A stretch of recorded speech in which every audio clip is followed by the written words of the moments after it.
김동섭의 인사이트입니다. 시장에 대한 정확한 진단, 김동섭 전략가님 만나겠습니다. 안녕하십니까? 네, 안녕하세요. 지난주로 이제 상승에 대해서 다소 조금 부담감들을 일부 간접적으로 표출을 하셨는데 네. 그럼에도 불구하고 주말도 달려갔습니다. 이번 주는 또 만기일이 있는 주간이고요. 이번 주를 어떻게 예측하세요? 미국하고 우리나라가 사실은 키높이, 차트의 키높이가 맞질 않았어요.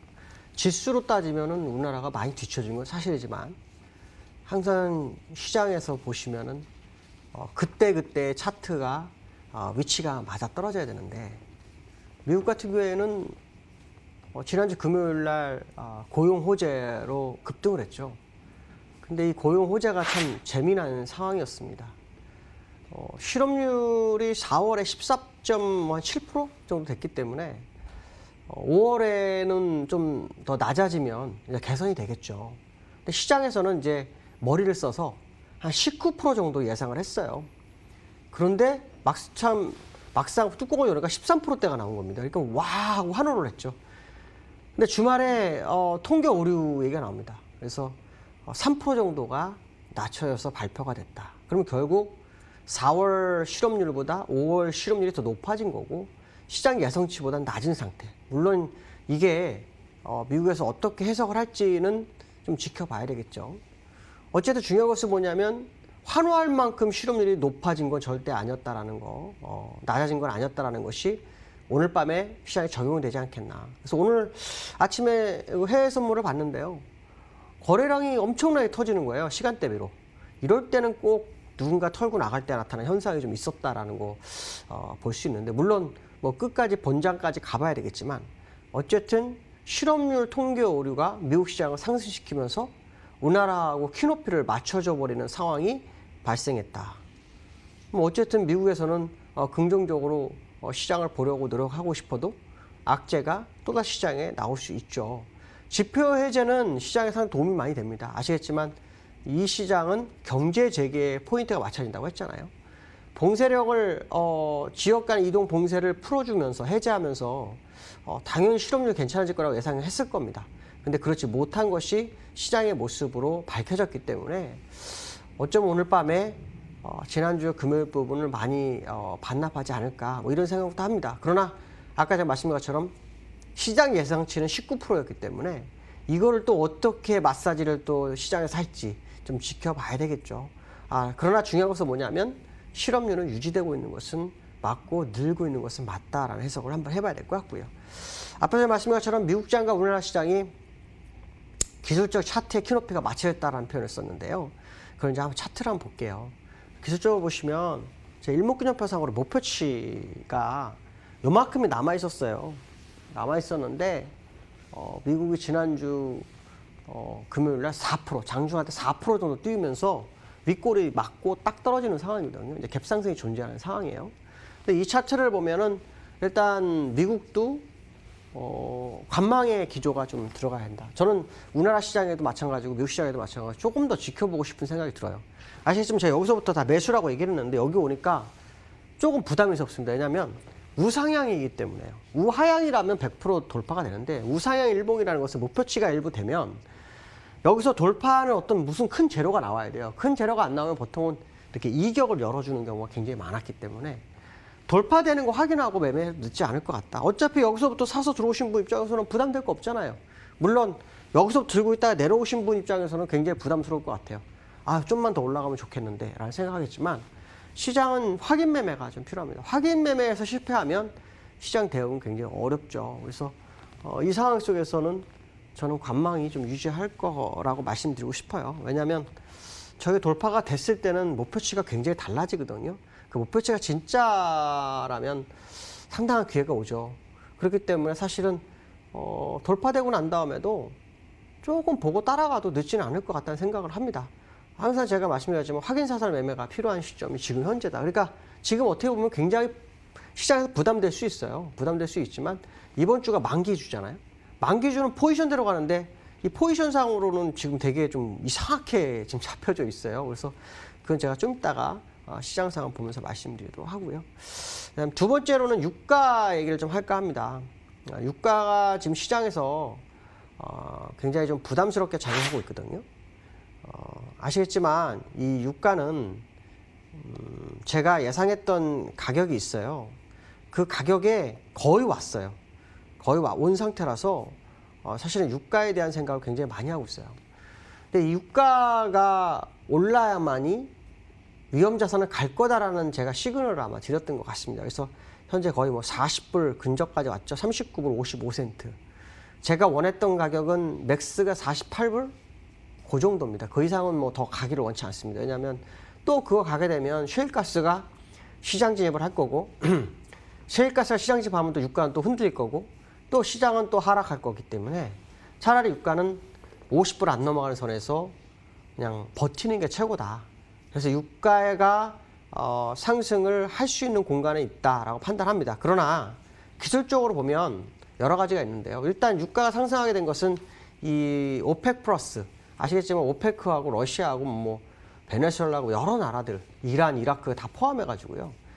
이 감산 연장, 그러니까 감산을 했던 것이 아주 주요했고 경제를 재개하면서 수요가 늘어나는 상황이 발생했고 이제 그게 이제 시장을 끌어왔거든요.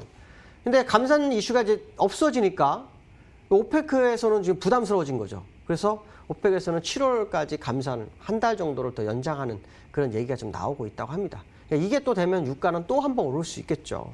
근데 이제 기술적으로 보면 유가가 올라갈 수 있는 공간이 여기서는 한번 싸움을 하는 자리예요. 항상 보시면 추세 연장선에서 여기까지 돌파가 됐을 때는 올라오시는 공간이 여기고 여기서부터는 싸움을 해야지만이 이 60 주선까지 가게 되는 거거든요. 그러니까 현재 상태로서는 이제 소강 국면에 접어든 거예요.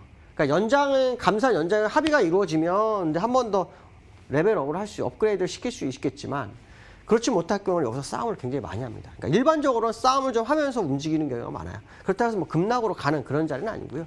소폭 상승폭을 내주면서 방향성을 탐지하는 그런 모습이 나올 거다. 그러니까 유가의 자리에서도 시장이 약간 좀 부담스럽게 흐르고 있구나라는 것을 재차 알려주고 있어요. 그래서 이런 부분들에서 굉장히 좀 중요하게 좀 봐야 되겠다라고 말씀드릴 수 있고요. 아까 제가 이제 포지션에서 약간 좀 이상하다라고 말씀드렸는데 그 포지션 한번 보여드릴게요. 이번 주가 만기인데요. 누적을 보면 참 재밌게 나와요. 이게 이제 이 증권사에서도 서버가 여러 개라서 약간 다르게 나오는데 이거는 좀 정확하게 나오네요. 주가가 외국인이 막 끌어올렸어요. 외국인이 끌어올렸는데 이 풋 쪽에서는 이게 다 매도였거든요. 이게 전부 올 매도였어요. 올 매도. 풋 매도가 올 매도였어요. 그런데 이들이 지금 전부 뭐로 가고 있냐면은 중간에 매수가 두 개씩 들어와 버립니다. 하나는 282, 280, 그다음에 272, 275가 들어와요.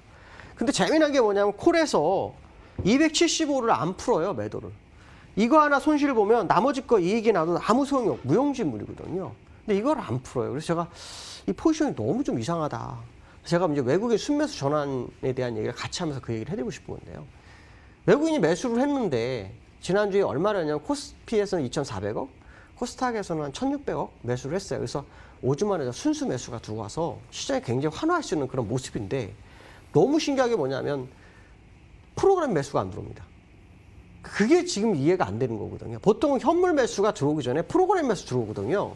근데 콘텐츠가 이루어졌는데도 프로그램 매수가 지난주에 안 들어옵니다. 전혀 오히려 프로그램 매도가 나옵니다. 그 얘기 무슨 말이냐면 외국인들이 5주 만에 순매수를 했지만 그게 100% 안 맞을 수 있겠다라는 생각이 불현듯으로 드는 게 이 포지션이었어요. 이 만기 중에서 보시면 275 콜 매도가 굉장히 강해요. 하루를 안 풉니다. 제가 매일같이 검색을 했는데 거의 이 47,000개에서 5만 개 사이에서 놀고 있고요. 지난주 금요일 목부터 이게 변화가 들어와요.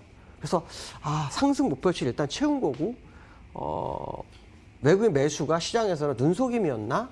라는 생각이 굉장히 많이 드는 시장의 모습이에요. 그래서 일단 저는 개인적으로 관망, 판단은 여러분이 하시는 거예요. 저는 일단 개인적으로 관망을 하다가 오늘 저희 회원들한테 그 얘기를 했어요. 2200을 완벽하게 종가로 완성이 되는지 안 되는지 확인하자. 그게 안 되면 이거는 우리가 트릭에 넘어갈 수도 있다. 특히 만기는 포지션 상황으로 움직이는 경우가 굉장히 많기 때문에 이 포지션이 너무 이상하다. 왜냐하면 주가는 지금 295에 가 있는데 포지션은 밑에서 만들고 있어요. 아무리 차차원을 만들어도 이게 말이 안 되거든요. 그래서 이거는 우리가 좀 확인해 볼 필요성이 있다. 그래서 사실은 유료 회원들한테도 조금 관망 분위기로 계속 지난주부터 말씀드렸어요. 목요일부터. 그래서 좀 지켜보는 과정. 그러니까 매매가 중요한 게 아니라 어차피 돌파가 되면 많이 갈 수 있는데 굳이. 미국도 마찬가지예요. 어차피 돌파되면 많이 갈 수 있는데 굳이 지금부터 그 돌파를 바라보면서 기다릴 이유는 없다. 원자리에서는 그냥 구경해보자라고 하고 제가 이제 방송을 하고 그랬는데요. 지금 상황에서도 이번 주에는 포지션상 굉장히 좀 부담스럽게 간다. 그래서 기술적으로 한번 접근해 볼게요. 기술적으로 접근해 보시면 아까 제가 우리나라 미국 차트하고 키높이가 차트상 키높이가 같다는 게 이거예요. 이 추세 연장선을 보시면 여기 와 있거든요. 그래서 지금 음봉이 오늘 올라섰지만 음봉이 점점 커지죠. 한 40포인트 빠진 거예요. 고점 대비로. 2217인가까지 갔다가 지금 밀렸으니까 거의 40포인트 빠진 거예요. 근데 이 정도로 지금 상황으로 보시면은 이게 이격 5일선과 이격도 많고 후행 이 추세선이나 이평 추세선상으로는 굉장히 부담이 지금 오는 거 맞거든요. 근데 지금 특히 일목균형표상으로는 이게 반등이 일반적으로 52일 정도 하면 진짜 긴 상승이거든요. 그러니까 52일 상승이 되면은 추가 연장파를 가게에서는 중간에 조정이 있었어야 되는데 거의 없었어요. 그러니까 이게 시장에서는 투자하는 입장에서는 맨날 올라가고 하니까 굉장히 기분은 좋은 건 사실이에요. 근데 오랫동안 기술적 매매를 하신 분 입장이나 어떤 시장 보시는 입장에서는 지금 자리가 굉장히 부담스러운 거 맞거든요. 그래서 일단 주가는 요 음봉을 완전히 양봉으로 바꿔치우는 모습이 나오지 않는 한은 좀 구경을 해볼 필요성이 있다. 구경하시고 차라리 2200 넘어가면 월봉에 이런 게 있어요. 월봉에 보시면 양운이 있거든요. 이거 뚫어주는 모습이 살짝 나올 때 그때 그냥 매수해서 들어가시면 최소 2360, 뭐 2600 이렇게 바라볼 수 있어요. 근데 지금은 그런 자리가 아니니까 너무 무리한 매매는 좀 자제해 보는 것도 나쁘지 않겠다라고 말씀드리고 싶습니다. 오늘 여기까지 하겠습니다. 감사합니다. 예, 김동섭 전략가님 함께 했습니다. 지수 확인하겠습니다. 오늘 2200을 강하게 뚫는 기염을 토했는데요. 부담감을 좀 느끼죠. 외국인과 기관들이 매도하면서 다시 약세, 다시 상승, 조정을 좀 오가는 그런 흐름들입니다. 변동성이 위아래로 보면 대단히 큰 구간이죠. 코스피가 3포인트가량, 코스닥도 약보합권에서 지금은 진행이 됩니다. 시장 공감텐 오늘 여기까지 하겠습니다. 변동성 큰 장세인데요. 잘 대응하시고 이번 주도 수익 잘 내십시오. 고맙습니다.